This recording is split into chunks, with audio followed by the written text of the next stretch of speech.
અનેક એવા માણસોના સાહેબ જેને કર્મભૂમિ બનાવી છે. જેને પધારો સ્વામીજી. એવી ચરોતરની ભૂમિની માલિકપુરા જ્યારે આપણે સ્વામિનારાયણ મંદિર ખેડાના આંગણાની માલિકપુરા, એના પ્રાંગણની માલિકપુરા, એની હું તમે ચરણ રજ બનવા માટે થઈને આવ્યા છે. સ્લાઇડ કો આપજો.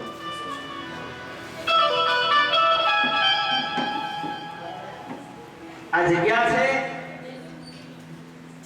આ જગ્યાનું માતમ આપ સર્વે તો જાણતા જ હશો સાહેબ. એવા સ્વામિનારાયણ સંપ્રદાય, એમાં સ્વામિનારાયણ ભગવાનના અનેક મંદિરો, અનેક મૂર્તિઓ, અનેક જગ્યાઓમાં હું તમે ગયા છો સાહેબ. સર્વોત્તમની ભૂમિની માલિકપુરા જે મુક્ત જીવન બાપાએ જે સાહેબ આ જગ્યાની સ્થાપના કરી છે, મારો બાપ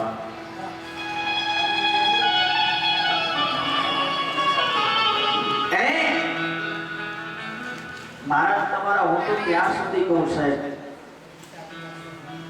એકવાર આ મંદિરની માલિકપુરા ખાલી માથું ટેકવીને જોજો મારો બાપ.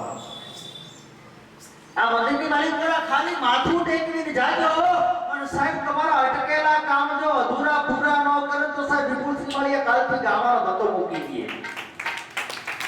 ઈ જગ્યા સરોવરની ભૂમિ છે. એવા બીજી વાત, આજે 2 દિવસ ભેગા છે. એક તો શ્રાવણ વદ આઠમ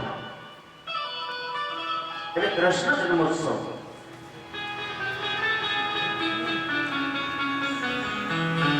બીજી વાત, આ સ્વામિનારાયણ સંપ્રદાયની માલિકપુરા આમાંથી ઘણા કોઈ માણસો મારી જેવો મને ખબર નથી,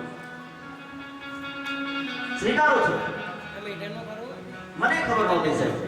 મને કે ગોકુળ આઠમ છે એટલે કૃષ્ણનો જન્મોત્સવનો ઉજવણીનો પ્રોગ્રામ છે. પણ આ જગ્યામાં આવ્યા પછી મને ખબર પડી કે આ ખાલી શ્રાવણ વદ આઠમ એટલે કૃષ્ણનો ખાલી જન્મ નહીં, પણ સ્વામિનારાયણ સંપ્રદાયનો જેને ઉદ્ધાર કર્યો છે, સ્વામિનારાયણ સંપ્રદાયનો જેને જય જયકાર ગામે ગામથી માંડી એક નાના ખૂણાથી માંડી અને સબ ગામડાની માલિકપુરાથી એમ કહેવાય તેને સ્વામિનારાયણ સંપ્રદાયની શરૂઆત કરી છે. એવા